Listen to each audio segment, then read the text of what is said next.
ತಿರುಚಿಟ್ರಂಬಲಂ. ಓಂ ಗುರುದೇವ ಶರಣಂ ಶರಣಂ ಶರಣಂ. ಇದು ನಾವು ಮಗುವಾಗಿರುವಾಗ ಗರ್ಭಾವಸ್ಥೆಯಲ್ಲಿ ಇರುವಾಗ ಯಾವುದೇ ಯೋಚನೆಗಳಿರುವುದಿಲ್ಲ. ಯೋಚನೆಗಳಿದ್ದರೂ ಆಹಾರ ತಾಯಿಯ ಗರ್ಭದಲ್ಲಿ ನಾವು ಸ್ವೀಕರಿಸ್ತಾ ಇದ್ದೇವೆ. ನಂತರ ಹೊರಗೆ ಬರುವಾಗ ಈ ಆಹಾರದಿಂದ ಅವನ ಯೋಚನೆಗಳಿಗೆ ಅಥವಾ ಅವನ ಮನಸ್ಥಿತಿಗೆ ತಕ್ಕ ಹಾಗೆ ಆಹಾರವನ್ನು ಸ್ವೀಕರಿಸ್ತಾ ಹೋಗ್ತೇವೆ. ಹಾಗೆ ನಮ್ಮ ಆಸೆಗಳು ಈಡೇರಿಸ್ತಾ ಅದು ಮಲ್ಟಿಪ್ಲೈ ಆಗ್ತಾ ಇರ್ತವೆ. ಆಹಾರ ಮತ್ತು ಈ ಪ್ರಾಪಂಚಿಕ ವಿಷಯ ಮತ್ತು ಗರ್ಭಾವಸ್ಥೆಯಲ್ಲಿ ಇರೋದಕ್ಕೂ ಮತ್ತು ಈಗಿನ ಆಧ್ಯಾತ್ಮಿಕ ಇದರಲ್ಲಿ ಕನೆಕ್ಷನ್ ಏನು ಅಂತ ಸ್ವಲ್ಪ ತಾವು ವಿವರಿಸಬೇಕು ಅಂತ ನನ್ನ ಪ್ರಾರ್ಥನೆ ಗುರುಗಳೇ. ತಿರುಚಿಟ್ರಂಬಲಂ. ಸತ್ಯವಾದ ವಿಚಾರ ನೀವು ಕೇಳಿದ್ದು. ಅಮ್ಮನ ಗರ್ಭದಲ್ಲಿರುವಾಗ ಅಮ್ಮ ಊಟ ಮಾಡಿದ ಆಹಾರ ಇನ್ನೊಂದು ರೂಪದಲ್ಲಿ ಮಗುವಿಗೆ ಹೋಗುವುದು. ಆಹಾರಗಳೆಲ್ಲ ಊಟ ಮಾಡಿ ಅದರಲ್ಲಿ ಏನು ಬೇಕು, ಎಷ್ಟು ಅಂಶ ಬೇಕು, ಅದು ಒಂದು ದ್ರವ ರೂಪದಲ್ಲಿ ಹೋಗಿ ಸೇರಿಕೊಳ್ಳುವಂಥ ವಿಚಾರ ಅದು. ಆ ಆಹಾರದಲ್ಲಿ ಆ ಚೈತನ್ಯಕ್ಕೆ ಏನು ಬೇಕು, ಆ ಆತ್ಮಕ್ಕೆ ಏನು ಬೇಕು, ಆ ದೇಹಕ್ಕೆ ಏನು ಬೇಕು, ಎಷ್ಟೆಷ್ಟರ ಮಟ್ಟಿಗೆ ಬೇಕು ಅಂತೇಳಿ ಅದು ಅಮ್ಮನ ಗರ್ಭದೊಳಗೆ ಭಗವಂತ ಎಲ್ಲ ಸೃಷ್ಟಿ ಮಾಡಿದ್ದಾನೆ. ಒಂದು ವಿಚಾರ. ಅಮ್ಮನ ಗರ್ಭದಲ್ಲಿರುವಾಗಲೇ ಮಗುವಿಗೆ ಗೊತ್ತಿರ್ತದೆ ನಾನು ಯಾಕೆ ಹುಟ್ಟುತ್ತಾ ಇದ್ದೇನೆ ಅಂತೇಳಿ. ಅಷ್ಟು ಶುದ್ಧವಾಗಿರ್ತದೆ ಅದು. ಅರ್ಥ ಆಗ್ತದೆ ಹೇಳೋದು? ಹಾಂ. ಅದಾದ ಮೇಲೆ ಮಗುವಾದಾಗ ತಾಯಿ ಹಾಲು ಆ ಮಗುವಿಗೆ ಮೊದಲ ಆಹಾರ. ಈ ಪ್ರಪಂಚದ ಭೌತಿಕ ಪ್ರಪಂಚದ ಮೊದಲ ಆಹಾರ ತಾಯಿ ಹಾಲು. ಮಗು ಹೆರಿಗೆ ಆದ ಮೇಲೆ, ಡೆಲಿವರಿ ಆದ ನಂತರ ಅದು ಕೂಡ ಈಗ ಬಿಡುವುದಿಲ್ಲ. ಕೆಲವೆಲ್ಲ ತಾಯಿ ಹಾಲು ಕುಡಿಲಿಕ್ಕೆ 15 ದಿನ 20 ದಿನ ಎಲ್ಲ ಆಗ್ತದೆ. ತಾಯಿಗೆ ಹಾಲೇ ಇಲ್ಲ. ಹಾಂ, ಹೌದಲ್ವಾ? ಹಾಂ. ಅದಾದ ನಂತರ ಮಗು ತಾಯಿಯ ಹಾಲನ್ನು ಕುಡಿಯುವಾಗ ಈ ಪ್ರಾಪಂಚಿಕ ಸುಖಕ್ಕೆ ಅದು ಬಂದು ಸೇರ್ತದೆ. ಅದು ಎಲ್ಲವೂ ಮರ್ತೋಗ್ತದೆ. ಅದಕ್ಕೆ ಒಂದೇ ಒಂದು ನೆನಪಿರ್ತದೆ. ಏನು ನೆನಪಿರ್ತದೆ? ಇದು ನನ್ನ ತಾಯಿ ಅಂತೇಳಿ. ಅದು ಸ್ಪರ್ಶದಿಂದ, ಅದು ಆಹಾರದಿಂದ ಅಲ್ಲ. ಆ ಸ್ಪರ್ಶ ಹೇಗೆ ಬಂದದ್ದು? ಅಮ್ಮನ ಗರ್ಭದಲ್ಲಿ ಬೆಳೆದ ಕಾರಣ. ಅಮ್ಮನ ಗರ್ಭದಲ್ಲಿ ಬೆಳೆದ ಕಾರಣ ಅಮ್ಮನ ಎಲ್ಲ ವಿಚಾರಗಳು ಆ ಮಗುವಿಗೆ ಗೊತ್ತಿರ್ತದೆ. ಎಲ್ಲಿವರೆಗೆ ಗೊತ್ತಿರ್ತದೆ?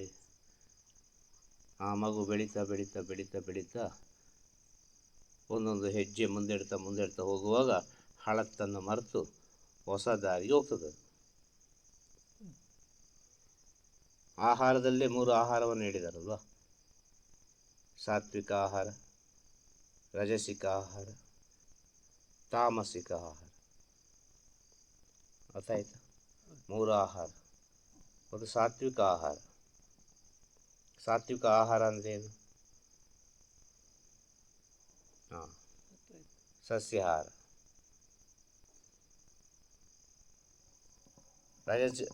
ರಜಸಿಕ ಆಹಾರ ಅಂದ್ರೇನು? ಮಾಂಸಾಹಾರ. ತಾಮಸಿಕ ಆಹಾರ ಅಂದ್ರೇನು? ಅದು ನಿನ್ನೆದು. ಅದು ಯಾವುದಾದ್ರೂ ಸರಿ, ಮಾಂಸಾಹಾರ ಆದರೂ ಸರಿ, ಸಸ್ಯಾಹಾರ ಆದರೂ ಸರಿ. ಈಗ ಮನೆಯಲ್ಲೆಲ್ಲ ನಿನ್ನೆದು ಉಳಿದದಲ್ಲಿರ್ತದಲ್ವ? ಹಾಂ, ಅದಕ್ಕೆ ನಿನ್ನೆ ಆಹಾರಕ್ಕೆ ಸ್ವಲ್ಪ ಟೈಮ್ ಆದ ಆಹಾರಕ್ಕೆ ಆ ಬಿಸಿಯನ್ನು ಕಳೆದುಕೊಂಡು ಅದರ ಶಕ್ತಿಯನ್ನು ಕಳೆದುಕೊಂಡಾಗ ಆ ಆಹಾರಕ್ಕೆ ಹೆಸರು ಏನು ಅಂತೇಳಿದರೆ ತಾಮಸಿಕ ಆಹಾರ, ತಮೋಗುಣ. ಅರ್ಥ ಆಯ್ತಲ್ಲ? ರಜೋಗುಣ, ಸಾತ್ವಿಕ ಗುಣ. ಈ 3 ಗುಣಗಳನ್ನು ಹೇಳಿದ್ದಾರೆ. ಇದು ಖಂಡಿತವಾಗಿ ಹೌದು. ಒಂದು ವ್ಯಕ್ತಿ ನಿನ್ನೆಯ ಊಟವನ್ನು ಮಾಡ್ತಾನೆ ಅಂತ ಹೇಳಿದರೆ, ನಿನ್ನೆದು ಮೊನ್ನೆಯ ಊಟವನ್ನು ಮಾಡ್ತಾನೆ ಅಂತ ಹೇಳಿದರೆ ಅವನ ಒಳಗೆ ಅನೇಕ ರೀತಿಯ ವ್ಯತ್ಯಾಸಗಳು ಉಂಟಾಗ್ತದೆ. ಸ್ವಲ್ಪ ಮಂದ ಆಗ್ತಾನೆ ಅವನು, ವೇಗವಾಗಿ ಹೋಗುವುದಿಲ್ಲ. ಇನ್ನು ಕೆಲವರಿಗೆ ಪೂರ್ವಜನ್ಮದ ಪುಣ್ಯದಿಂದ ಏನೊಂದು ಭಗವಂತನ ಕೃಪೆಯಿಂದ ಏನು ಊಟ ಮಾಡಿದರೂ ನಡೀತದೆ. ಅರ್ಥ ಆಗ್ತದೆ? ಅದೆಷ್ಟೋ ಕಡಿಮೆ ಪಕ್ಷ ಜನರಲ್ಲಿ, ಎಲ್ಲರಿಗೂ ಆಗೋದಿಲ್ಲ. ಬೇಕಾದ್ರೆ ನೀವು ಇದನ್ನು ಪರೀಕ್ಷೆ ಮಾಡಿ ನೋಡಿ. 1-2 ತಿಂಗಳು ಬಿಸಿ ಬಿಸಿ ಬಿಸಿ ಬಿಸಿ ಊಟ ಮಾಡಿ. 1-2 ತಿಂಗಳು ನಿನ್ನೆಯ ಊಟವನ್ನೆಲ್ಲ ಮಾಡಿ, ನಿನ್ನೆ ಮೊನ್ನೆ ಊಟವನ್ನೆಲ್ಲ ಮಾಡಿ, ನಿಮಗೆ ಆದರೆ ಅರ್ಥ ಆಯ್ತಾ? ಸ್ವಲ್ಪ ಸಮಯ ಮಾಂಸಾಹಾರವನ್ನು ಊಟ ಮಾಡಿ ನೋಡಿ ಎಷ್ಟು ವ್ಯತ್ಯಾಸಗಳು ಉಂಟಾಗ್ತದೆ ಅಂತೇಳಿ. ಹಾಗೆ ಅಂತೇಳಿ ಮಾಂಸಾಹಾರ ಊಟ ಮಾಡಿದವರಿಗೆ ಬುದ್ಧಿ ಇಲ್ಲ ಅಂತೇಳಿ ಅರ್ಥ ಅಲ್ಲ. ಅವರು ಕೂಡ ಅತಿ ಬುದ್ಧಿಶಾಲಿಗಳೇ, ಅವರಲ್ಲಿ ಕೂಡ ಅನೇಕ ಜ್ಞಾನಗಳಿದೆ. ಹಾಗೆ ಅಂತೇಳಿ ಸಸ್ಯಾಹಾರ ಊಟ ಮಾಡೋರು ಬುದ್ಧಿಶಾಲಿ ಅಂತ ಹೇಳಲಿಕ್ಕೆ ಆಗೋದಿಲ್ಲ, ಅವರಲ್ಲಿ ಕೂಡ ದಡ್ಡರು ಇದ್ದಾರೆ. ಮಾಂಸಾಹಾರ ಊಟ ಮಾಡಿದ ಕೂಡಲೇ ಎಲ್ಲ ಕೆಟ್ಟದೇ ಆಗಬೇಕು ಅಂತೇನಿಲ್ಲ, ಅದರಲ್ಲಿ ಕೂಡ ಒಳ್ಳೆಯದಾಗ್ತದೆ. ಅನೇಕ ಮಾಂಸಾಹಾರಗಳು ಔಷಧಿ. ಮಾಂಸಾಹಾರದಲ್ಲಿ ಯಾವುದನ್ನು ಊಟ ಮಾಡಬೇಕು? ಮಾಂಸಾಹಾರ ಊಟ ಮಾಡ್ತಾ ಇದ್ದವರು ಮಾಂಸಾಹಾರವನ್ನು ಬಿಟ್ಟ ಮೇಲೆ ಸಸ್ಯಾಹಾರಕ್ಕೆ ಬಂದ ಮೇಲೆ ಅವರ ಗುಣಗಳಲ್ಲಿರುವ ವ್ಯತ್ಯಾಸಗಳು ಏನು, ಅವರ ಒಳಗಿರುವ ಪರಿವರ್ತನೆ ಏನು ಅಂತೇಳಿ ಸ್ವಲ್ಪ ದೂರದಿಂದ ನೋಡುವಾಗ ನಮಗೆ ಅರ್ಥ ಆಗ್ತದೆ.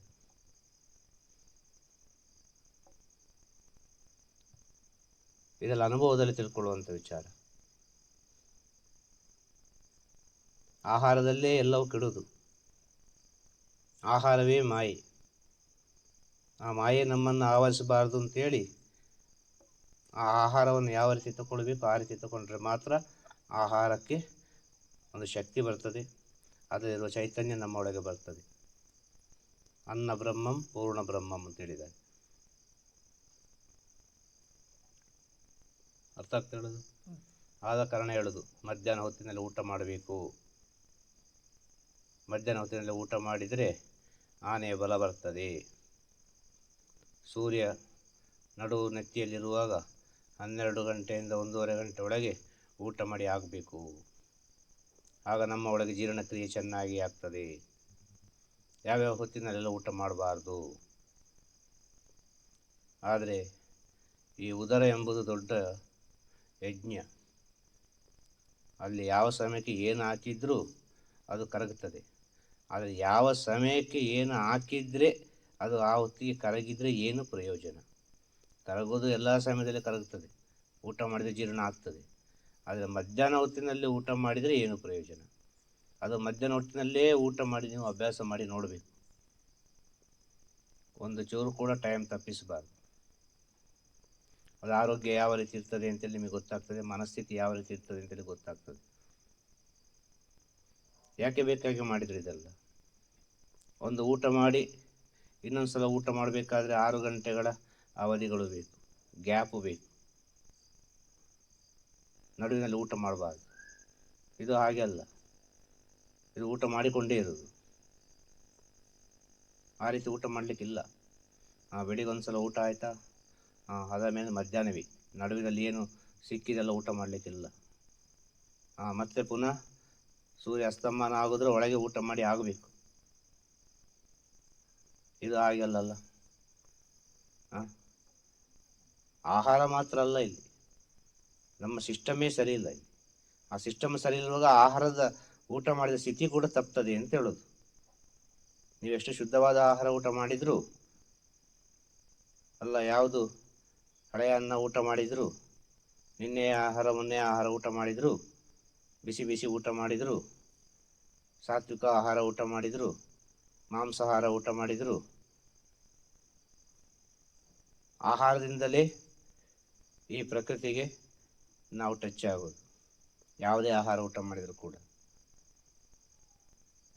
ಆ ಪ್ರಕೃತಿಗೆ ಟಚ್ ಆಗುವ ಸಮಯದಲ್ಲಿ, ನಾವು ಪ್ರಕೃತಿ ಹತ್ತಿರ ಆಗುವ ಸಮಯದಲ್ಲಿ, ಯಾವ ಸಮಯದಲ್ಲಿ ಹತ್ತಿರ ಆದರೆ ಆ ಪ್ರಕೃತಿಯಲ್ಲಿರುವ ಶಕ್ತಿಯನ್ನು ನಮ್ಮ ಒಳಗೆ ಸ್ವೀಕರಿಸಬಹುದು ಎಂಬ ಸತ್ಯವನ್ನು ತಿಳಿದು ಹೇಳಿದಂಥ ವಿಚಾರ. ರಾತ್ರಿ ಹೊತ್ತಿನಲ್ಲಿ ಊಟ ಮಾಡಬೇಡಿ, ಅದು ಸಮಸ್ಯೆಯನ್ನು ಕೊಡುತ್ತದೆ. ರಾತ್ರಿ ಹೊತ್ತಿನಲ್ಲಿ ಕೂಡಿದಷ್ಟು ಹೊಟ್ಟೆಯನ್ನು ಖಾಲಿಯಲ್ಲಿಡಿ. ರಾತ್ರಿ ಹೊತ್ತಿನಲ್ಲಿ ಜೀರ್ಣ ಆಗುವ ಕ್ರಿಯೆ ಸರಿ ಇಲ್ಲ, ಅದು ಬಲವಂತವಾಗಿ ಜೀರ್ಣಕ್ರಿಯೆ ಆಗುವುದು. ಹಗಲು ಹೊತ್ತಿನಲ್ಲಿ ಊಟ ಮಾಡಿದರೆ ನೀವು ಕೆಲಸ ಮಾಡಿದರೂ ಸರಿ ಮಾಡದಿದ್ರೂ ಸರಿ ಅದು ಜೀರ್ಣ ಆಗೋದು ಆಗಿಯೇ ಆಗ್ತದೆ. ಅದು ಹೇಗೆ ಆಗೋದು ಜೀರ್ಣ? ಅದಕ್ಕೆ ಪ್ರಕೃತಿಯ ಸಂಬಂಧ ಇದೆ, ನಮಗೂ ಪ್ರಕೃತಿಗೂ ಸಂಬಂಧ ಇದೆ. ಪಂಚಭೂತಗಳಿಂದ ಆದ ಶರೀರ ಇದು. ಆಗ ಪಂಚಭೂತಗಳಿಂದ ಆದ ಶರೀರಕ್ಕೆ ಪಂಚಭೂತಗಳಲ್ಲಿ ಯಾವ್ಯಾವ ಸ್ಥಿತಿಯಲ್ಲಿ ಉಂಟು ಅದೇ ಸ್ಥಿತಿಯಲ್ಲಿ ನಮ್ಮ ದೇಹ ಇದ್ದರೆ ಮಾತ್ರ ನಮಗೆ ಪ್ರಕೃತಿಯಿಂದ ಆ ಶಕ್ತಿಯನ್ನು ಪಡೆದುಕೊಳ್ಬೋದು.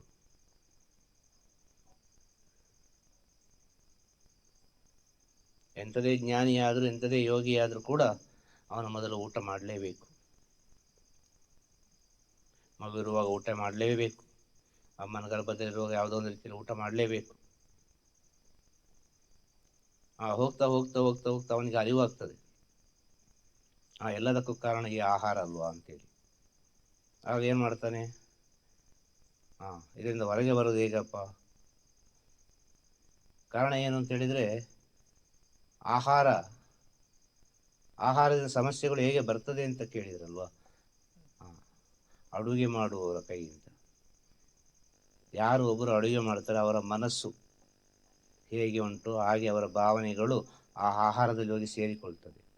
ಆದ ಕಾರಣ ಊಟ ಮಾಡುವ ಮುಂಚೆ ಒಂದು ಇಡೀ ಅನ್ನವನ್ನು ಹೊರಗಡೆ ಇಡಿ, ಪ್ರಕೃತಿಗೆ ಕೊಟ್ಟು ಬಿಡಿ.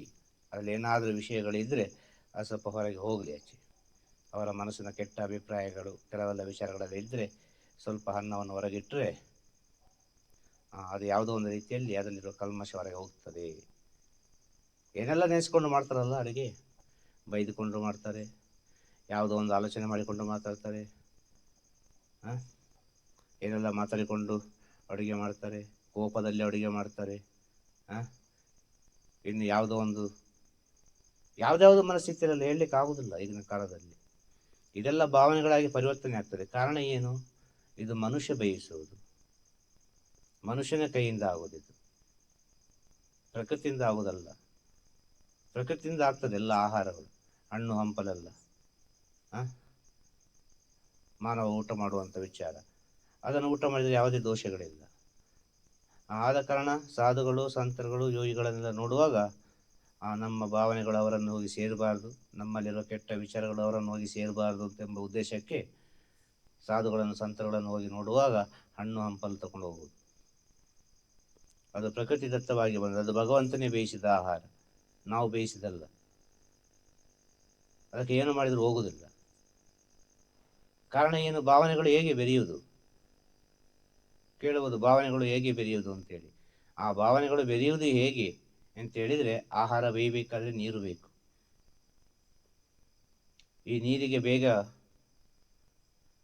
ನಮ್ಮ ಭಾವನೆಯನ್ನು ಎಳೆದುಕೊಳ್ಳುವ ಶಕ್ತಿ ಇದೆ ನೀರಿಗೆ.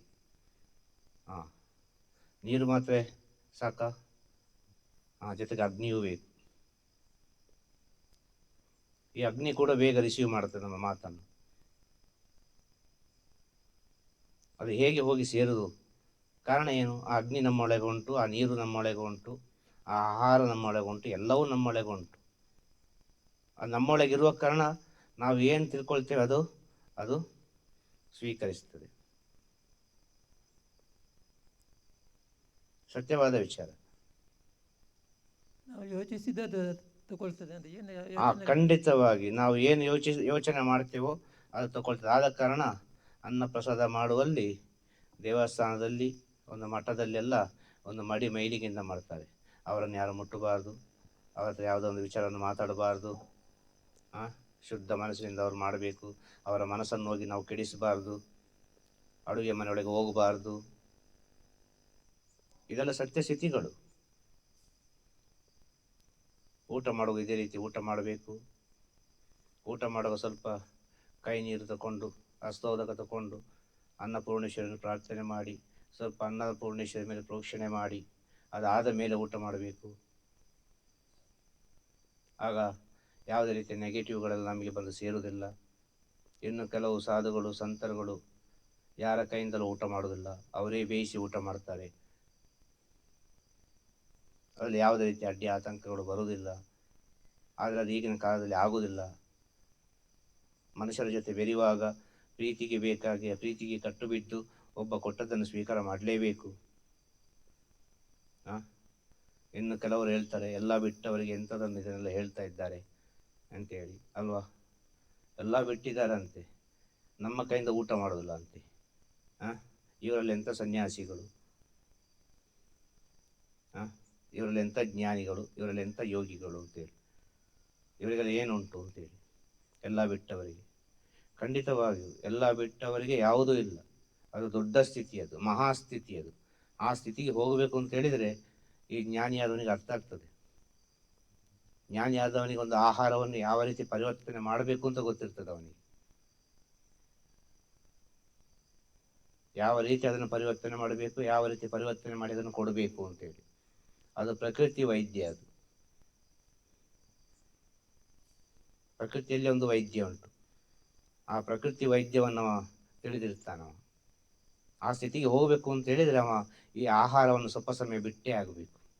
ಆಹಾರವನ್ನು ಬಿಟ್ಟು ನೀರಾಹಾರಕ್ಕೆ ಬಂದು ನೀರಾಹಾರದಿಂದ ವಾಯು ಆಹಾರದಲ್ಲಿ ಇರ್ತಾನವ. ಕೊನೆಗೆ ಸತ್ಯವನ್ನು ತಿಳಿದವ. ಈ ವಾಯು ಆಹಾರದಲ್ಲಿ ಯಾರೊಬ್ಬ ಇರ್ತಾನೆ, ಅವನಿಗೆ ಊಟವೇ ಇಲ್ಲ, ಗಾಳಿಯೇ ಅವನಿಗೆ ಊಟ. ಆ ಗಾಳಿಯನ್ನು ಯಾರೊಬ್ಬ ಊಟ ಮಾಡಿಕೊಂಡಿರ್ತಾನೋ ಅವನಿಂದ ಯಾವ ವಿಷಯವನ್ನು ಕೂಡ ಪರಿವರ್ತನೆ ಮಾಡಲಿಕ್ಕಾಗ್ತದೆ.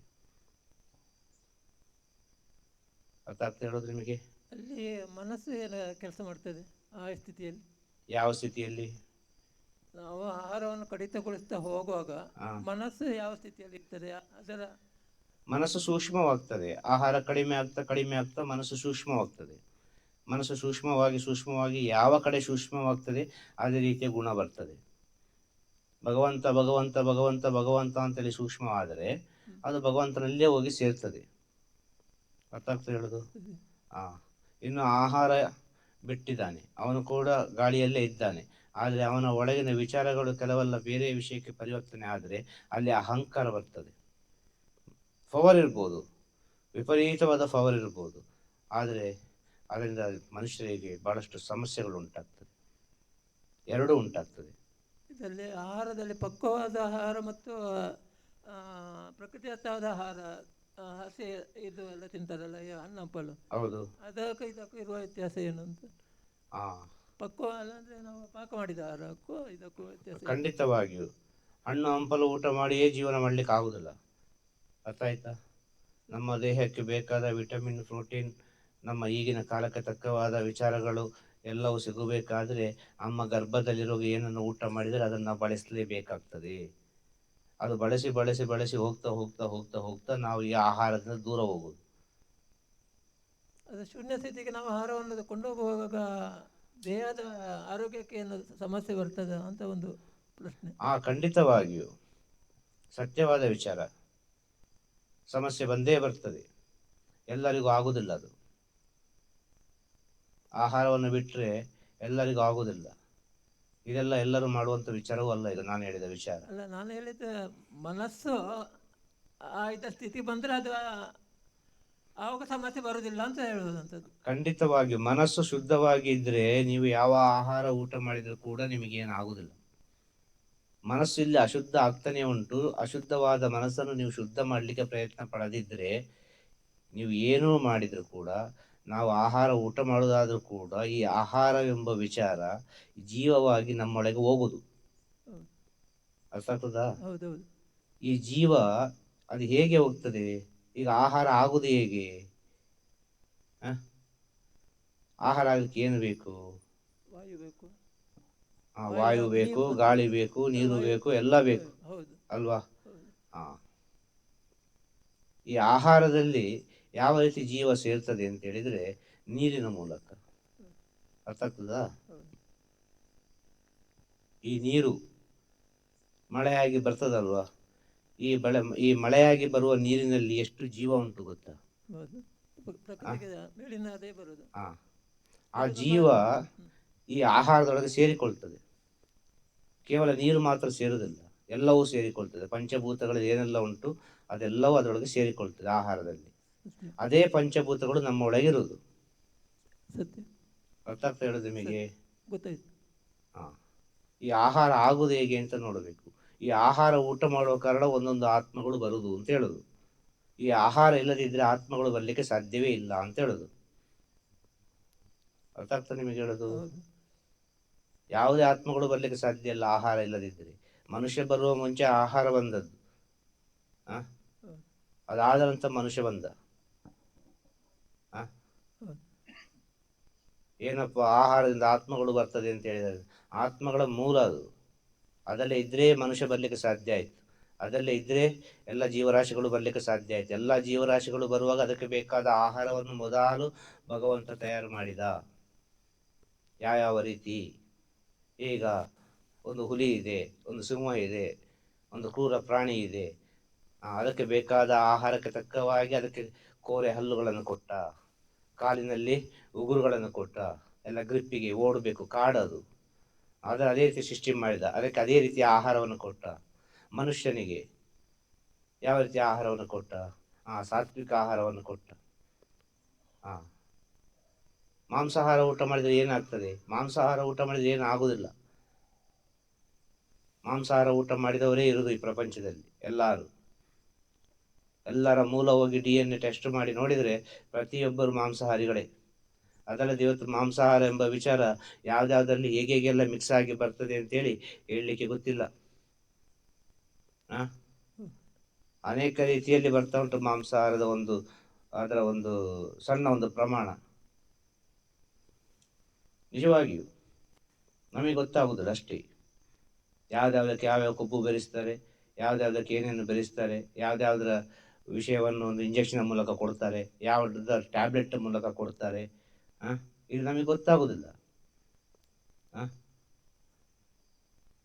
ಬಹಳ ಸೂಕ್ಷ್ಮವಾಗಿ ನೋಡಲಿಕ್ಕೆ ಹೋದರೆ ಈ ಪ್ರಪಂಚದಲ್ಲಿ ಮೊದಲು ಮನುಷ್ಯ ಊಟ ಮಾಡಿದೆ ಮಾಂಸಾಹಾರವನ್ನು. ಮನುಷ್ಯ ಜೀವರಾಶಿ ಅಂತ ಹೇಳಿದರೆ ಅವ ಊಟ ಮಾಡಿದೆ ಮಾಂಸಾಹಾರವನ್ನು.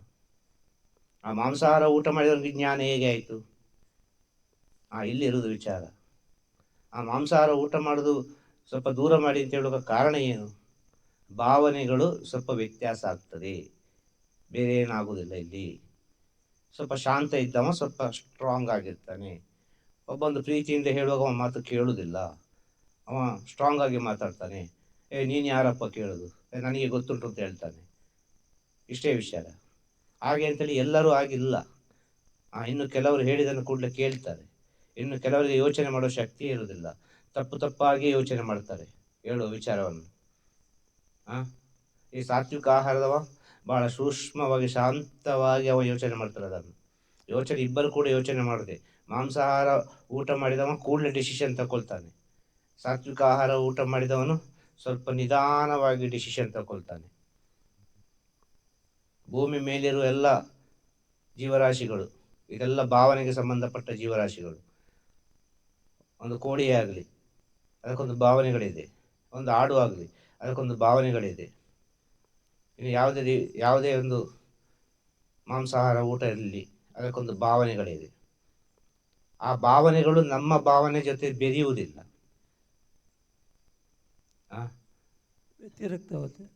ಆ ಭಾವನೆಗಳು ನಮ್ಮ ಜೊತೆ ಸರಿಯಾಗಿ ಬೆರೆಯುವುದಿಲ್ಲ. ಆದ ಕಾರಣ ಈ ಮಾಂಸಾಹಾರ ಬೇಡ. ಆದರೆ ಒಂದು ಎಳ್ಳಿನಷ್ಟು ಗುಣ ಆದರೂ ನಿಮ್ಮಲ್ಲಿರ್ಬೋದು. ಕೋಳಿ ಊಟ ಮಾಡೋರಲ್ಲಿ ಗರ್ವ ಜಾಸ್ತಿ ಇರ್ತದೆ. ನಿಜವಾಗಿ ಹೌದು. ಈ ಮಾತುಗಳೆಲ್ಲ ಈ ರೀತಿ ಆಗಲಿಕ್ಕೆ ಕಾರಣ ಏನು? ಈ ಕೋಪ ಬರಲಿಕ್ಕೆ ಕಾರಣ ಏನು?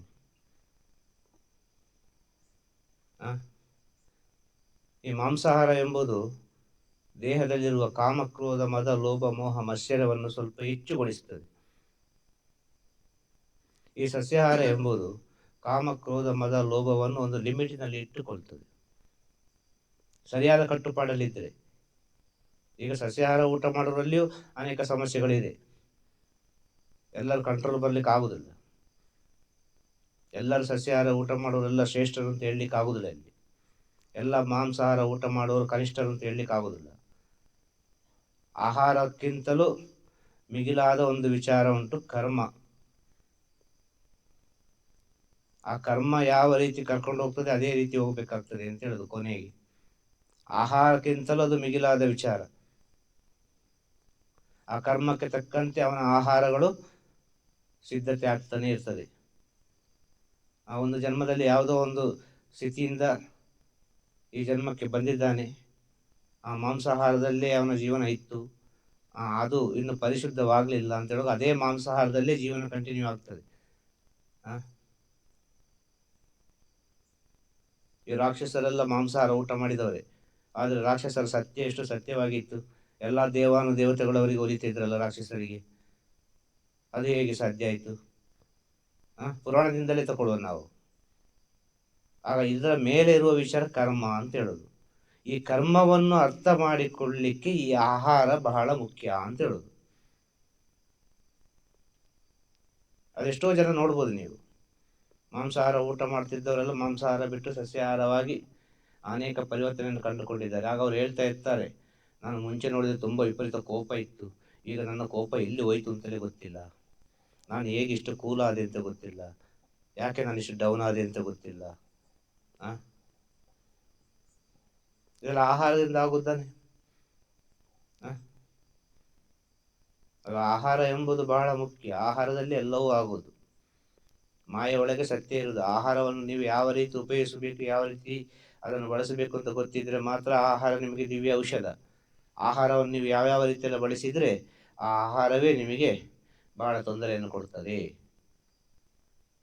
ಒಂದು ಸಾಂಬಾರು ಮಾಡುವಾಗ, ಒಂದು ಪದಾರ್ಥ ಮಾಡುವಾಗ, ಏನೊಂದು ಮಾಡುವಾಗ ಎಷ್ಟು ಶುಂಠಿ ಹಾಕಬೇಕು ಅಷ್ಟೇ ಶುಂಠಿ ಹಾಕಬೇಕು, ಎಷ್ಟು ಕೊತ್ತಂಬರಿ ಹಾಕಬೇಕು ಅಷ್ಟೇ ಕೊತ್ತಂಬರಿ ಹಾಕಬೇಕು, ಎಷ್ಟು ಜೀರಿಗೆ ಹಾಕಬೇಕು ಅಷ್ಟೇ ಜೀರಿಗೆ ಹಾಕಬೇಕು, ಎಷ್ಟು ಮೆಣಸು ಹಾಕಬೇಕು ಅಷ್ಟೇ ಮೆಣಸು ಹಾಕಬೇಕು, ಎಷ್ಟು ಹುಳಿ ಹಾಕಬೇಕು ಅಷ್ಟೇ ಹುಳಿ ಹಾಕಬೇಕು. ಕೆಲವು ಪದಾರ್ಥಕ್ಕೆ ಕೆಲವು ಸಾಂಬಾರೆಲ್ಲ ಮಾಡಬೇಕು ಅಂತ ಹೇಳಿದರೆ ಅದಕ್ಕಾದಂಥ ರೀತಿ ನೀತಿಗಳಲ್ಲಿ ಮಾಡಿದರೆ ಮಾತ್ರ ಅದು ಸರಿ. ಏನು ನಾಲಿಗೆ ರುಚಿ ಉಂಟು, ಹಾಗೆ ಮಾಡಿ ನೋಡುವ ಹೀಗೆ ಮಾಡಿ ನೋಡುವ ಅಂತೇಳಿ ಅದು ಊಟ ಮಾಡಲಿಕ್ಕೆ ಹೋದರೆ ಅದರಲ್ಲಿ ನಿಮ್ಮ ಒಳಗೆ ಬರೋ ಸಮಸ್ಯೆ ಅದು ನೀವೇ ನೋಡಿಕೊಳ್ಬೇಕು. ಇನ್ನು ಕೆಲವರೆಲ್ಲ ವಿಪರೀತವಾಗಿ ಎಣ್ಣೆ ಪದಾರ್ಥವನ್ನು ಊಟ ಮಾಡ್ತಾರೆ. ಯಾವ ರೀತಿಯಲ್ಲಿ ಫ್ರೈ ಬೇಕು ಅವರಿಗೆ, ಯಾವಾಗ ಸಮಸ್ಯೆ ಬರ್ತದೆ, ಯಾವಾಗ ಏನಾಗ್ತದೆ ಅಂತ ಗೊತ್ತಿಲ್ಲ. ಇವತ್ತು ಸಮಸ್ಯೆ ಬರಲಿಕ್ಕೆ ಕಾರಣ ಈಗ ಮಾಂಸಾಹಾರದ ಒಂದು ವಿಚಾರ ಮಾತಾಡೋದು, ಅರ್ಥ ಆಯ್ತಲ್ವಾ? ಪ್ರೆಸೆಂಟ್ ಇದೆಲ್ಲರೂ ಒಪ್ಪಿಕೊಳ್ಳಲೇಬೇಕಾದ ವಿಚಾರ. ಈಗಿನ ಕೋಳಿ ಇದೆ ಅಲ್ವಾ, ಎಂಥ ಕೋಳಿ, ಈ ಬಾಯ್ಲರ್ ಕೋಳಿ, ಈ ಇಂಗ್ಲಿಷ್ ಕೋಳಿ, ಬಿಳಿ ಕೋಳಿ, ಇದು ಊಟ ಮಾಡಿದ್ರೆ ಎಷ್ಟು ಸಮಸ್ಯೆ ಬರ್ತದೆ ಗೊತ್ತುಂಟ? ಇದು ಹೇಳಿದ್ರೆ ಯಾರು ಒಪ್ತಾರ? ಒಪ್ಪುದಿಲ್ಲ. ಅರ್ಜೆಂಟಿಗೆ ಅದೇ ಸಿಗುವುದು. 51 ದಿನ ಅಲ್ಲ ಊಟ ಮಾಡಿಬಿಡುವಪ್ಪ ಅಂತೇಳಿ. ಅನೇಕ ಸಮಸ್ಯೆಗಳು ಬರ್ತದೆ ಇದರಿಂದ. ಹೆಣ್ಮಕ್ಳಿಗೆ ಅನೇಕ ರೀತಿಯ ಸಮಸ್ಯೆಗಳು ಬರ್ತದೆ ಈ ಬಾಯ್ಲರ್ ಕೋಳಿ ಊಟ ಮಾಡೋದ್ರಿಂದ. ನಾಟಿ ಕೋಳಿ ಊಟ ಮಾಡಲಿ, ಚೆನ್ನಾಗಿರ್ತದೆ. ಪ್ರಕೃತಿ ದತ್ತವಾಗಿ ಬರುವಂಥ ಕೋಳಿಯನ್ನು ಊಟ ಮಾಡಲಿ, ಚೆನ್ನಾಗಿರ್ತದೆ. ಇಲ್ಲಿ ವ್ಯತ್ಯಾಸಗಳಾಗಿದೆ. ಇಲ್ಲಿ ಮನುಷ್ಯರ ಜನಸಂಖ್ಯೆ ಜಾಸ್ತಿ ಆಗ್ತಾ ಹೋಗುವಾಗ ಪ್ರತಿಯೊಂದು ವಿಚಾರಕ್ಕೂ ಕೂಡ ಯಾವುದ್ಯಾವುದೋ ರೀತಿಯಲ್ಲಿ ಬೆಳೆಸ್ತಾ ಇದ್ದಾನೆ. ಹಾಲು ಬರುವುದಿಲ್ಲ, ಇಂಜೆಕ್ಷನ್ ಕೊಟ್ಟ, ಜಾಸ್ತಿ ಹಾಲು ಬಂತು, ನಮಗೇನು ಕುಡಿದೇ ಖುಷಿ ಆಗ್ತದೆ. ಆದರೆ ಆ ಹಾಲು ಸರಿಯಾಗಿ ಬಂತ? ಈ ಬಾಯ್ಲರ್ ಕೋಳಿಯೆಲ್ಲ ಯಾವ ರೀತಿ ಬೆಳೆಸ್ತಾರೆ? ಕರೆಂಟಲ್ಲಿ ಇದನ್ನು ಬೆಳೆಸ್ತಾರೆ, ಅದನ್ನೆಲ್ಲ ಕೃತಕವಾಗಿ. ಅದು ಪ್ರಕೃತಿ ದತ್ತವಾಗಿ ಬೆಳೀತಾ ಉಂಟಾ? ಬೆಳೀತಾ ಇಲ್ಲ. ಹಾಗೆ ಅಂತೇಳಿ ಇವತ್ತು ಸಸ್ಯಾಹಾರ ಕೂಡ ಅದೇ ರೀತಿ ತಾನಿದೆ, ಪ್ರಕೃತಿ ದತ್ತವಾಗಿ ಬೆಳೀತಾ ಉಂಟಾ? ಬೆಳೀತಾ ಇಲ್ಲ. ಇವನಿಗೆ ಖುಷಿ ಬಂದಾಗೆ ಇದ್ದ ಎಲ್ಲ ಯೂರಿಯಾ ಅದು ಇದು ಪೌಡ್ರು ಗಿಡ್ರಲ್ಲಿ ಹಾಕಿ, ಕೆಮಿಕಲ್ ಅಲ್ಲಿ ಹಾಕಿ ಬೇಗ ಬೆಳೆಸ್ತಾನೆ ಅಲ್ವಾ? ಇಂಥ ಆಹಾರ ಎಲ್ಲ ಊಟ ಮಾಡಿದ್ರೆ ಸಮಸ್ಯೆ ಬರದೆ ಮತ್ತೆಂತ ಬರೋದು? ಆಹಾರಕ್ಕೆ ಹೇಗೆ ಮನಸ್ಸಿಗೆ ಏನು ಸಂಬಂಧ ಅಂತ ಕೇಳಿದ್ರಲ್ವ? ನೀವು ಸ್ವಲ್ಪ ಯೋಚನೆ ಮಾಡಿ. ಆಹಾರ ಬೆಳೆಯುವಾಗ ಬೆಳೀತಾ ಉಂಟಾ? ಆಹಾರ ಬೆಳೆಯದೆ ತದ್ವಿರುದ್ಧವಾಗಿದ್ದಾನೆ ಬೆಳೀತಾ ಉಂಟು. ವೇಗದ ಜೀವನಕ್ಕೆ ವೇಗವಾಗಿ ಎಲ್ಲವೂ ನಡೀತಾ ಉಂಟು. ವೇಗವಾದ ಜೀವನಕ್ಕೆ ವೇಗವಾಗಿ ಹೋಗ್ತಾ ಉಂಟು. ಹಿಂದಿನ ಕಾಲದಲ್ಲಿ ಅಷ್ಟು ವೇಗವಾಗಿ ಹೋಗ್ತಾ ಇಲ್ಲ ಇತ್ತು. ಅಷ್ಟು ಶುದ್ಧ ಇತ್ತು. ಒಂದು ಗಂಜಿ ಕುಡಿದ್ರು ಕೂಡ ತೃಪ್ತಿಯಿಂದ ಕುಡಿತಾ ಇದ್ರು. ಅಕ್ಕಪಕ್ಕದ ಮನೆ ನೆನಪಿಲ್ಲ ಇತ್ತು. ಮನೆಗೆ ಹೋಗುವಾಗ ಮನೆ ನೆನಪು ಮಾತ್ರ ಇತ್ತು. ಈಗ ಹಾಗೆಲ್ಲ ನಮ್ಮ ಮನೇಲಿ ಏನಾಗಿದೆ ಅಂತೇಳಿ 1000 ಮನೇಲಿ ಗೊತ್ತಿರ್ತದೆ. ಈಗಿನ ವಾಟ್ಸಪ್ಪು, ಈಗಿನ ಫೇಸ್ಬುಕ್ಕು, ಈಗಿನ ಎಲ್ಲ ಫೋನಿಂದಾಗಿ ಪಟ ಪಟ ಪಟ ಪಟ ಪಟ ಅಂತೇಳಿ ಏನು ನಡೀತದೆ ಅಂತೇಳಿ ಕೂಡಲೇ ಗೊತ್ತಾಯಿತು. ಮನೇಲಿ ಇದ್ದವರಿಗೆ ಗೊತ್ತಿಲ್ಲ ಏನು ಅಂತೇಳಿ. ವಿಷಯ ಹೇಳೋದು ವಿಷಯ ಆಗಿರುವಾಗ ನಾವು ಸ್ವಲ್ಪ ಸೂಕ್ಷ್ಮವಾಗಿ ಆಲೋಚನೆ ಮಾಡೋದು, ಎಲ್ಲದಕ್ಕೂ ಉತ್ತರ ಸಿಗ್ತದಲ್ಲ. ಆಹಾರದಿಂದ ಎಷ್ಟು ತೊಂದರೆಗಳು ಬರ್ತದೆ, ಹಾಗೆ ಅಂತ ಊಟ ಮಾಡದಿರ್ಲಿಕ್ಕೆ ಆಗ್ತದ? ಹಾಗೆ ಅಂತೇಳಿ ಇವತ್ತು ಇಷ್ಟೆಲ್ಲ ಸತ್ಯ ಗೊತ್ತಿದ್ರು ಕೂಡ ಊಟ ಮಾಡೋದು ಏನಾದರೂ ಕಮ್ಮಿ ಆಗಿದೆ? ಎಲ್ಲರೂ ಊಟ ಮಾಡೋ ಜನಸಂಖ್ಯೆ ಜಾಸ್ತಿ ಆಗಿದೆ ಇಲ್ಲಿ. ಇದಕ್ಕೆಲ್ಲ ಏನು ಹೇಳೋದು? ಇದಕ್ಕೆಲ್ಲ ಕರ್ಮ ಅಂತ ಹೇಳೋದು. ಯಾರ ಕರ್ಮ? ಅವರವರ ಕರ್ಮ. ಈ ಯುಗದ ಕರ್ಮ, ಈ ಕಲಿಯುಗದ ಕರ್ಮ ಇದು. ಈ ಕಲಿಯುಗದ ಕರ್ಮದಲ್ಲಿ ಸಿಕ್ಕಾಕೊಂಡು ಎಲ್ಲರೂ ನರಳುತ್ತಾ ಇದ್ದಾರೆ. ಅವನು ಜ್ಞಾನಿ ಆದರೂ ಸರಿ, ಅವ ಯೋಗಿ ಆದರೂ ಸರಿ, ಅವ ದೊಡ್ಡ ಕೋಟ್ಯಾಧಿಪತಿ ಆದರೂ ಸರಿ, ಯಾರಾದರೂ ಸರಿ, ಈ ಕಲಿಯುಗದಲ್ಲಿ ಈಗ ಪ್ರೆಸೆಂಟ್ ಸಿಚುವೇಶನ್ನಲ್ಲಿ ಎಲ್ಲರೂ ಈ ಕರ್ಮಕ್ಕೆ ಸಿಕ್ಕಿಕೊಂಡು, ನಾನು ಕೂಡ ಸಿಕ್ಕಿಕೊಂಡು ಹೋರಾಡ್ತಾ ಇದ್ದೇವೆ. ಇದು ಸತ್ಯ ವಿಷಯ, ಬೇರೆ ದಾರಿ ಇಲ್ಲ. ಇದರಲ್ಲಿ ಏನೋ ಕೂಡಿದಷ್ಟು ಒಳ್ಳೇದು ಮಾಡುವ, ಕೂಡಿದಷ್ಟು ಒಳ್ಳೇದು ಮಾಡುವ. ಶಕ್ತಿಯೆಲ್ಲ ಹೇಗೂ ಕುಂದಿ ಹೋಗಿ ಆಗಿದೆ. ಈ ಟೆಕ್ನಾಲಜಿ, ಈ ರೀತಿಯ ಆಹಾರಗಳೆಲ್ಲ ಊಟ ಮಾಡಿ ಪ್ರತಿಯೊಬ್ಬನ ಶಕ್ತಿಯಲ್ಲಿ ಕುಂದಿ ಹೋಗಿದೆ. ಇಲ್ಲಿ ಯಾರು ಶ್ರೇಷ್ಠ ಅಂತ ಹೇಳಲಿಕ್ಕೆ ಸಾಧ್ಯ ಇಲ್ಲ. ಇಲ್ಲಿ ಸತ್ಯ ವಿಷಯ. ನಮ್ಮಿಂದ ಆಗದಿದ್ರು ಕೂಡ ಕೂಡಿದಷ್ಟು ಎಳ್ಳಿದಷ್ಟಾದ್ರೂ ಪ್ರಯತ್ನ ಪಡುವ ಅಂತೇಳಿ ನಮ್ಮ ಒಂದು ಪ್ರಯತ್ನ ಅಷ್ಟೇ. ಇದಕ್ಕೆಲ್ಲ ಕಾರಣ ಮನಸ್ಸು. ಈ ಮನಸ್ಸನ್ನು ನೀವು ಶುದ್ಧವಾಗಿ ಇಟ್ಟುಕೊಳ್ಳಿಕ್ಕೆ ಕಲಿಯಿರಿ. ಈ ಮನಸ್ಸನ್ನು ಶುದ್ಧವಾಗಿಡಬೇಕು ಅಂತ ಹೇಳಿದ್ರೆ ಪ್ರತಿನಿತ್ಯವೂ ತೊಳಿಬೇಕು, ಸ್ನಾನ ಮಾಡಿದ ಹಾಗೆ. ಸ್ನಾನ ಮಾಡುದು ಯಾಕೆ? ಪ್ರತಿನಿತ್ಯ ದೇಹವನ್ನು ಶುದ್ಧ ಮಾಡುದು ಯಾಕೆ? ಒಂದು ದೇಹಕ್ಕೆ ನೀರು ಬಿದ್ದ ಕೂಡಲೇ ಒಂದು ಚೈತನ್ಯ ಎಂಬುದು ಸೃಷ್ಟಿಯಾಗ್ತದೆ ನಮ್ಮೊಳಗೆ, ನಮಗೆ ಅರಿವಿಲ್ಲದಂತೆ. ಮನುಷ್ಯನ ದೇಹಕ್ಕೆ ಹೊರಗಿನಿಂದ ನೀರು ಎಷ್ಟು ಮುಖ್ಯ ಅಂತ ಹೇಳಿದ್ರೆ ಅಷ್ಟು ಮುಖ್ಯವಾದ ವಿಚಾರ ನೀರು. ಆ ನೀರೇ ಇವತ್ತು ಕಲ್ಮಶ ಆಗಿದೆ. ಮತ್ತೆ ಮನಸ್ಸು ಕೆಟ್ಟು ಹೋಗುದು, ಮತ್ತೇನು ಕೆಟ್ಟು ಹೋಗುದು? ಇವತ್ತು ಪ್ರತಿಯೊಂದು ಮನೆಯಲ್ಲಿ ನೋಡಿದ್ರೆಲ್ಲ ಒಂದು ಮಿಷನಿಂದ ನೀರು ಬರುದು. ಆ ನೀರು ಕುಡಿಬಾರದು, ಅದರಲ್ಲಿ ಉಪ್ಪು ಜಾಸ್ತಿ ಉಂಟು, ಅದು ಜಾಸ್ತಿ ಉಂಟು, ಇದು ಜಾಸ್ತಿ ಉಂಟು, ಗಡಸು ನೀರು, ಆ ನೀರು, ಈ ನೀರು ಅಂತೇಳಿ. ಸ್ವಲ್ಪ ವರ್ಷಗಳ ಹಿಂದೆ ಇದಲ್ಲಿತ್ತ?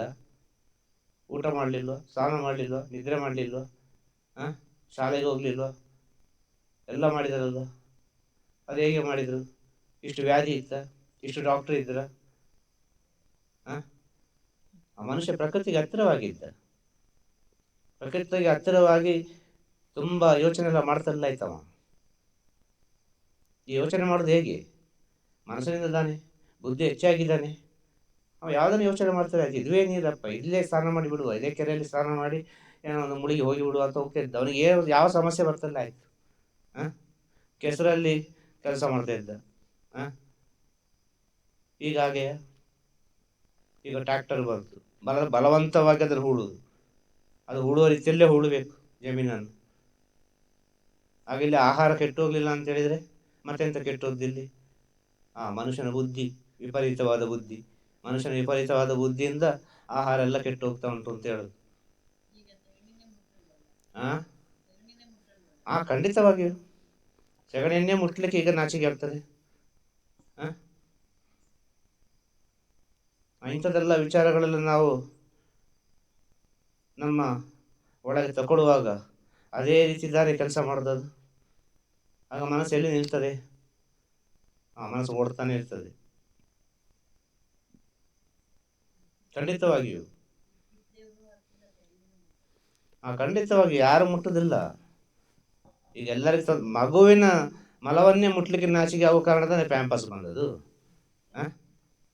ಸೆಗಣಿ ಬಿಡಿ, ಅವರವರ ಮಕ್ಕಳ ಒಂದು ಮಲ ತೆಗಿಲಿಕ್ಕೆ ಇವತ್ತು ನಾಚಿಕೆ ಆಗ್ತದೆ. ಕೆಲವು ಸಲ ತುಂಬಿದ ಸಭೆಯಲ್ಲಿ 10 ಜನ ಇರುವಾಗೆಲ್ಲ ಸಿಟ್ಟು ಬರ್ತದೆ.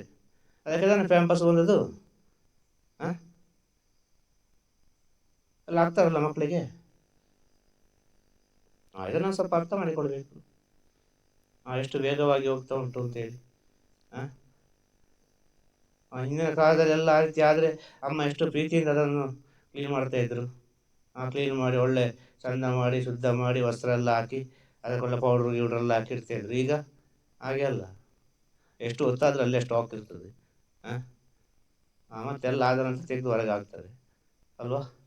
ಅಷ್ಟು ಹೊತ್ತು ಅದು ದೇಹದಲ್ಲಿ ಇರುವಾಗ ಆ ದೇಹದಲ್ಲಿ ಎಷ್ಟು ಬ್ಯಾಕ್ಟೀರಿಯಾಗಳು, ಎಷ್ಟು ವಿಷಯಗಳೆಲ್ಲ ಸೃಷ್ಟಿಯಾಗ್ತದೆ.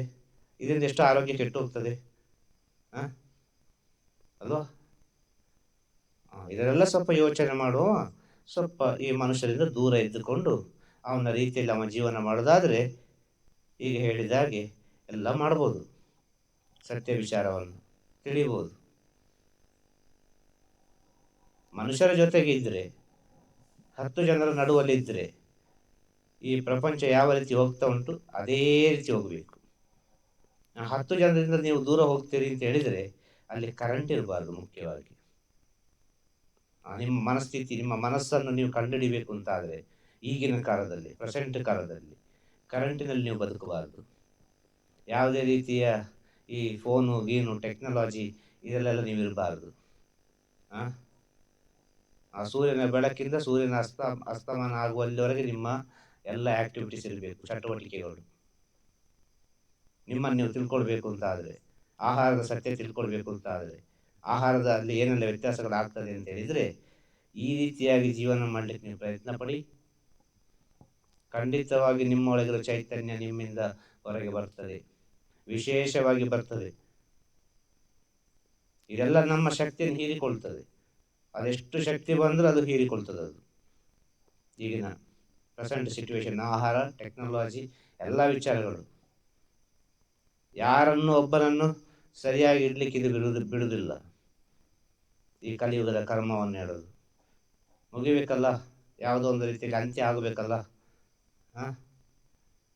ಇಂದಿನ ಕಾಲದಲ್ಲಿ ಒಂದು ರೋಡು ಅಂತ ಹೇಳಿದರೆ, ಮೈಸೂರಿಂದ ಬೆಂಗಳೂರಿಗೆ ಹೋಗಬೇಕು ಅಂತ ಹೇಳಿದರೆ ಒಂದು 100 ವರ್ಷಗಳ ಹಿಂದೆ ಹೇಗಿದ್ದಿರ್ಬೋದು. ಒಂದು 10 ಜನ ಹೋಗ್ತಾರೆ, ಎಲ್ಲೋ ಗೊತ್ತಿಲ್ಲ ಅಷ್ಟು ದೂರ. ಇವತ್ತು ಅದೇ ರೋಡಿನಲ್ಲಿ ಎಷ್ಟು ಹೆಣಗಳು ಬೀಳ್ತದೆ, ಎಷ್ಟು ಆಕ್ಸಿಡೆಂಟ್ ಆಗ್ತದೆ ಅದೇ ರೋಡಲ್ಲೂ. ಇದನ್ನು ನಾವು ಸ್ವಲ್ಪ ಸೂಕ್ಷ್ಮವಾಗಿ ಅರ್ಥ ಮಾಡಿಕೊಳ್ಬೇಕು. ಮನುಷ್ಯನ ವೇಗವಾದ ಬುದ್ಧಿಯಿಂದ ನಾವು ಸ್ವಲ್ಪ ದೂರ ಬಂದರೆ, ಯಾರ ಒಂದು ಸಂಪರ್ಕ ಇಲ್ಲದೆ ಇದ್ದರೆ ಖಂಡಿತವಾಗಿಯೂ ನಿಮ್ಮ ಚೈತನ್ಯ ಏನು ಅಂತೇಳಿ ಈ ಪ್ರಪಂಚಕ್ಕೆ ಗೊತ್ತಾಗ್ತದೆ.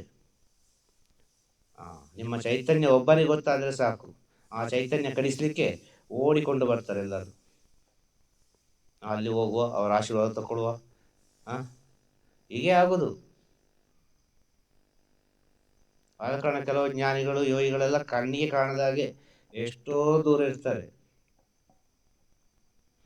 ಮುಂದೆ ಒಂದು ದಿನ ಇದು ನಡೆದೇ ನಡೀತದೆ. ಈ ಕರೆಂಟ್ ಎಲ್ಲ ನಿಲ್ತದೆ, ಈ ಫೋನು ನಿಲ್ತದೆ, ಎಲ್ಲವೂ ನಿಲ್ತದೆ. ಹಳೆಯ ಕಾಲದ ಹಾಗೆ ಜೀವನ ಮಾಡಲಿಕ್ಕೆ ಪ್ರಾರಂಭ ಆಗ್ತದೆ. ಅಂಥ ಒಂದು ಪರಿಸ್ಥಿತಿ ಬರ್ತದೆ ಮುಂದೆ. ಆಗ ಉಳಿಯುವ ಜನಸಂಖ್ಯೆ ಎಷ್ಟು ಅಂತೇಳಿ ಹೇಳಲಿಕ್ಕೆ ಸಾಧ್ಯ ಇಲ್ಲ. ಬೆರಳೆಣಿಕೆಯಷ್ಟು ಮನುಷ್ಯರು ಉಳಿದಾರು. ಈಗ 800 ಕೋಟಿ ಅಂತ ಹೇಳ್ತಾರಲ್ವ ಒಟ್ಟಿಗೆ ಪ್ರಪಂಚದಾದ್ಯಂತ. 800 ಕೋಟಿ ಅಂತ ಹೇಳ್ತಾರೆ. ಈಗ ಎಷ್ಟು ಅಂತ ಗೊತ್ತಿಲ್ಲ, ಹೇಳುವುದನ್ನು ಕೇಳಿದ್ದನ್ನು ಹೇಳೋದು 800 ಕೋಟಿ ಅಂತೇಳಿ. ಒಂದು 8 ಕೋಟಿ ಟೋಟಲ್ ಉಳಿಯೋದು ಕಷ್ಟವೇ. ಇವತ್ತೆಲ್ಲರೂ ಅವರವರ ಬುದ್ಧಿ ಇನ್ನೊಬ್ಬರ ಕೈಯಲ್ಲಿ ಕೊಟ್ಟು ಯಾವ್ಯಾವ ರೀತಿಯಲ್ಲಿ ಜೀವನ ಮಾಡ್ತಾ ಇದ್ದಾರೆ ಅಂತ ಹೇಳೋದು ಪ್ರತಿಯೊಂದು ವಿಚಾರ. ಈಗ ನಾವು ಮಾತಾಡೋ ವಿಚಾರ ಕೂಡ ಅಷ್ಟೇ. ಈಗ ಫೋನಲ್ಲಿ ರೆಕಾರ್ಡ್ ಆಗ್ತದೆ ಅಂತ ಹೇಳಿದರೆ ಯಾವುದೋ ಒಂದು ರೀತಿಯಲ್ಲಿ ತಗೊಂಡೇ ತಗೊಳ್ತಾನೆ ಇನ್ಫಾರ್ಮೇಶನ್. ಇನ್ಫಾರ್ಮೇಶನ್ ಯುಗ ಇದು. ಅಲ್ಲಿ ಏನಾಗಿದೆ, ಇಲ್ಲಿ ಏನಾಗಿದೆ, ಅಲ್ಲಿ ಏನಾಗ್ತಾ ಉಂಟು, ಇಲ್ಲಿ ಏನಾಗ್ತಾ ಉಂಟು ಅಂತೇಳಿ ಟೆಕ್ನಾಲಜಿಯನ್ನು ಕೂಡ ದಾಟಿದೆ. ಇದು ಅಷ್ಟು ವೇಗವಾಗಿ ಹೋಗ್ತಾ ಉಂಟು ಅಂತ ಹೇಳೋದು. ಮನುಷ್ಯರಲ್ಲಿ ಶಕ್ತಿಯಲ್ಲಿ ಉಂಟು ಈಗ. ಮನುಷ್ಯರಲ್ಲಿ ಏಕಾಗ್ರತೆಯಲ್ಲಿ ಉಂಟು ಈಗ.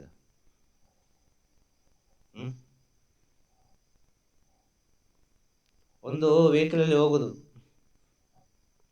2 ಗಂಟೆ 3 ಗಂಟೆ ಹೊತ್ತು, ಅಲ್ಲ ರಾತ್ರಿಯಿಂದ ಬೆಳಿಗ್ಗೆವರೆಗೆ ಒಂದು ವೆಹಿಕಲಲ್ಲಿ ಹೋಗ್ತಾನೆ ಒಬ್ಬ. ಅವನ ದೇಹದಲ್ಲಿ ಚೈತನ್ಯ ಎಷ್ಟು ಕಡಿಮೆ ಆಗ್ತದೆ ಗೊತ್ತುಂಟಾ? ಆ ಬಿಸಿಗೆ, ಆ ಹೀಟಿಗೆ ಅವನಿಗೆ ಗೊತ್ತೇ ಆಗುವುದಿಲ್ಲ. ಹಿಂದಿನ ಕಾಲದಲ್ಲಿ ಚೈತನ್ಯ ಉತ್ಪತ್ತಿ ಆಗ್ತಾ ಇತ್ತು, ನಡೆದುಕೊಂಡು ಹೋಗ್ತಾ ಇದ್ರು, ಪ್ರಕೃತಿಗೆ ಸಂಬಂಧಪಟ್ಟು ಹೋಗ್ತಾ ಇದ್ರು. ಒಂದು ಎತ್ತಿನ ಗಾಡಿಯಲ್ಲಿ ಅಲ್ಲ, ಒಂದು ಕುದುರೆ ಗಾಡಿಯಲ್ಲಿ. ಈಗ ಹಾಗೆ ಅಲ್ಲ, ಈಗ ಮಿಷನಲ್ಲಿ ಕೂತ್ಕೊಂಡು ಹೋಗುವುದು. ಕಾರು, ಆ ಕಾರಿನ ಒಳಗಿನ ಎಲ್ಲ ಇಂಜಿನ್ ಅದೆಲ್ಲ ಹೀಟ್, ಅದೆಲ್ಲ ಯಾರಿಗೆ ಬಾಧಿಸುವುದು? ಆದ ಕಾರಣ ಇವತ್ತೆಲ್ಲ ಹೇಳೋದು, ಈ ಸಾಫ್ಟ್ವೇರ್ ಕೆಲಸ ಮಾಡುವವರಿಗೆ, ವೆಹಿಕಲ್ ಓಡಿಸುವವರಿಗೆ, ಒಂದೇ ಕಡೆ ಕೂತ್ಕೊಂಡವರಿಗೆ, ಪ್ರತಿಯೊಬ್ಬರಿಗೂ ಇವತ್ತು ಸಮಸ್ಯೆ ಸಮಸ್ಯೆ ಸಮಸ್ಯೆ. ಪ್ರತಿಯೊಂದು ಹೊಸ ಹೊಸ ಹೊಸ ಹೊಸ ವಿಚಾರಗಳು ಸೃಷ್ಟಿಯಾಗ್ತಾ ಉಂಟು. ಇದು ಮನುಷ್ಯನ ಬುದ್ಧಿಯಿಂದ ಅಲ್ವಾ ಅಂತ ಹೇಳುದು. ಈ ಮನುಷ್ಯನ ಬುದ್ಧಿ ಎಷ್ಟು ಒಳ್ಳೇದು ಮಾಡ್ತದೆ ಅಷ್ಟೇ ಕೆಟ್ಟದ್ದು ಮಾಡ್ತದೆ. ಅದು ಯಾವ ರೀತಿ ನೀವು ಉಪಯೋಗಿಸ್ತೀರಿ ಆ ರೀತಿ. ಫೋನನ್ನು ಕಂಡುಹಿಡಿದದ್ದು ಒಳ್ಳೆಯದಕ್ಕೆ ಬೇಕಾಗಿ, ಅದು ಉಪಯೋಗಿಸೋದು ಕೆಟ್ಟದಕ್ಕೆ ಬೇಕಾಗಿ. ಫೋನ್ ತುಂಬ ಒಳ್ಳೆಯದು, ಎಷ್ಟೋ ವಿಚಾರ ಉಂಟು ಅದರಲ್ಲಿ. ಈಗಿನ ಕಾಲಕ್ಕೆ ಫೋನ್ ಬೇಕೇ ಬೇಕು. ಆ ಫೋನಿನ ಮಾಯೆಯಲ್ಲಿ ಸಿಕ್ಕಾಕೊಳ್ತೇವಲ್ಲ. ಆ ಫೋನಲ್ಲೊಂದು ಮಾಯೆ ಉಂಟು, ಆ ಮಾಯೆಯೊಳಗೆ ನಾವು ಸಿಕ್ಕಾಕೊಳ್ತೇವೆ.